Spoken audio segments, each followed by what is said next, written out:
So today's video is going to be a bit of a sensitive subject, possibly triggering if you've experienced sexual abuse, but it's going to be talking partly about my experiences, not really deep detail about what happened, but and how I dealt with it.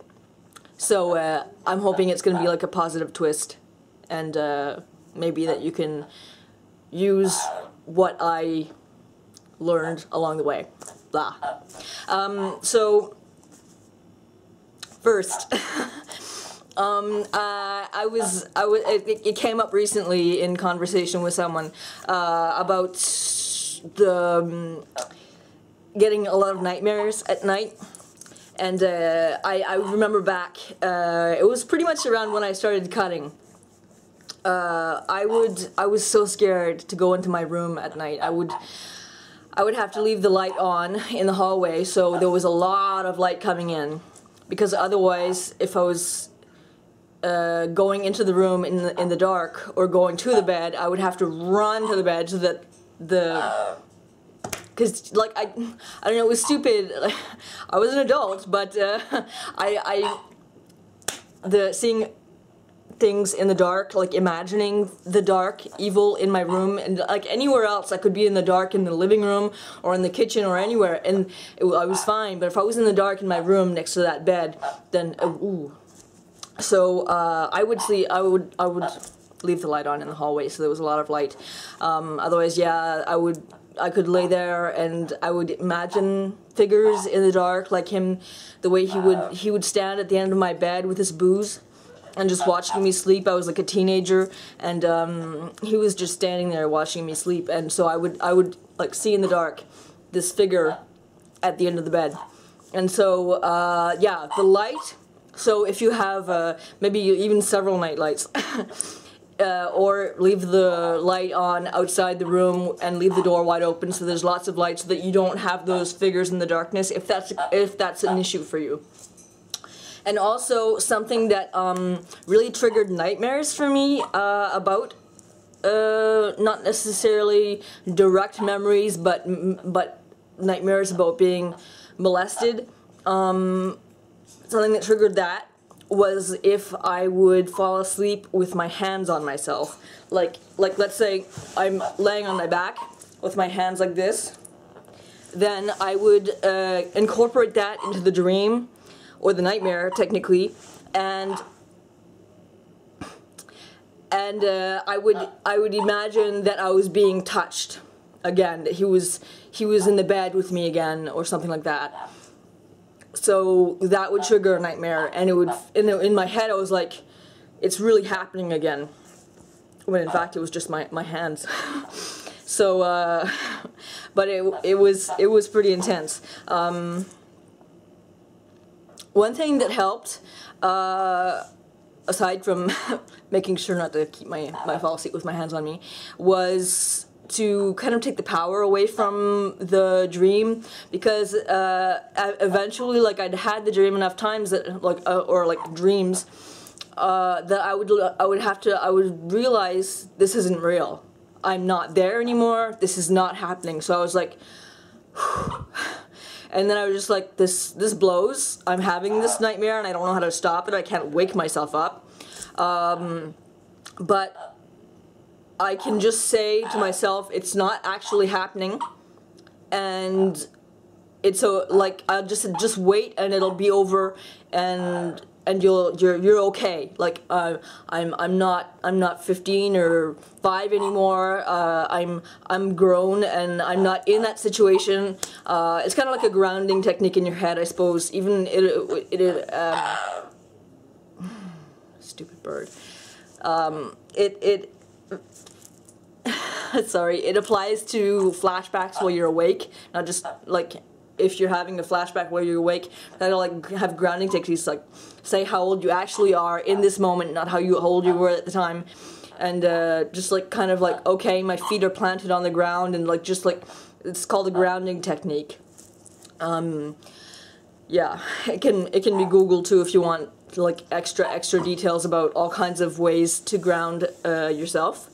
but that is one way. It's called grounding technique. So if you're interested in that, I think that you should, it really is worth looking up if you have flashbacks.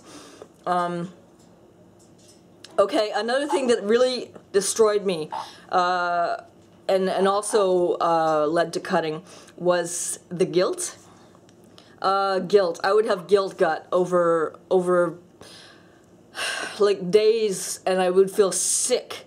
Like I could almost not function. I felt so guilty that I felt sick to my stomach, and I could almost not function. I had to go to work, and earn a living. I couldn't say, hey, I can't go to work because I have guilt gut. But I felt guilty because I felt like I was a part of what had happened because I didn't say no. And that's a big deal. I don't know if I've actually talked about that before in my videos, but I was, and maybe I'll just say this because I think that maybe other people can relate, because seeing as it was someone I loved very much, I didn't want to say no because I didn't want to hurt his feelings, and I didn't want to imply that he was doing anything wrong. I just, he was my father, so like if like insinuating, saying stop means you're doing something wrong, right? And clearly he loves me and he's my father, so he would never do that. So it was just like in my head, so I didn't say no, and I would let him do what he was doing, and I felt unendingly guilty for the longest time. But then, you know, there was this example that was brought to me, I think by a few psychologists even, the idea that, you know, what if it was someone else? What if you were thinking about, you know, some other 5-year-old little girl or some other 15-year-old girl, and the same thing happened to them? Would you blame them? And I was like, no. No, I wouldn't blame them. It's not their fault. They were just a child. And like, so were you. You were just a child. And I know that guilt is such a huge factor in a lot of survivors. So that is one way that one way, I guess.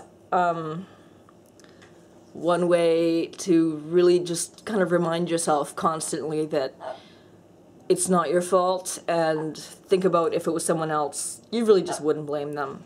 And you really just wouldn't, right? But seeing as it's you, or it's seeing as it was me, and not someone else, well, clearly I'm to blame. And I'm more blameworthy than anyone else, right? And that's kind of, I think, a common thought. And this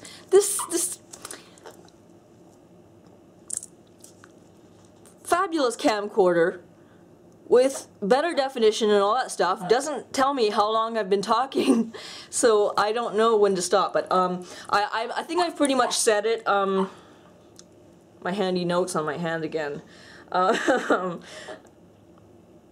think I've pretty much said it. I guess a good thing in the comments for anyone who feels they're in a place where they're able to talk about it. Maybe say things that helped you deal with the aftermath of the abuse, emotionally or whatever.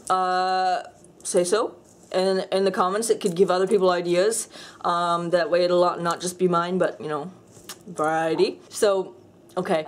I'm hoping to make videos more often, and I don't want to just make fluff videos, just about nothing. Like, I want it to be really valuable videos, so like I want to try and have a lot of stuff like that. And I'm sorry I haven't been making mini movies. I have such body image issues at the moment. Like, making mini movies sometimes requires shots where like we can see my whole body, and I'm just like, oh gosh, no. And I feel really badly about that, so I'm gonna have to try and think of scripts where it's just like more headshots where we don't see, you know, my giant ass and my pregnant belly and all that stuff. Pregnant-ish belly, not really. Unless, you know, there's Immaculate Conception and I'm having the modern-day Christ. Yeah, so gonna make a video tomorrow with Molly. We're gonna make something in the kitchen. Cooking in the kitchen with Molly. Ah! Ah! Bye! Hello. Can you see it? Hello. Hello. She's camera shy. Like, she's seeing this light. There's a little... So, anyways. Okay. So, I have no idea how long I've been talking. Sorry. But I hope this video was helpful. And there you go. Bye.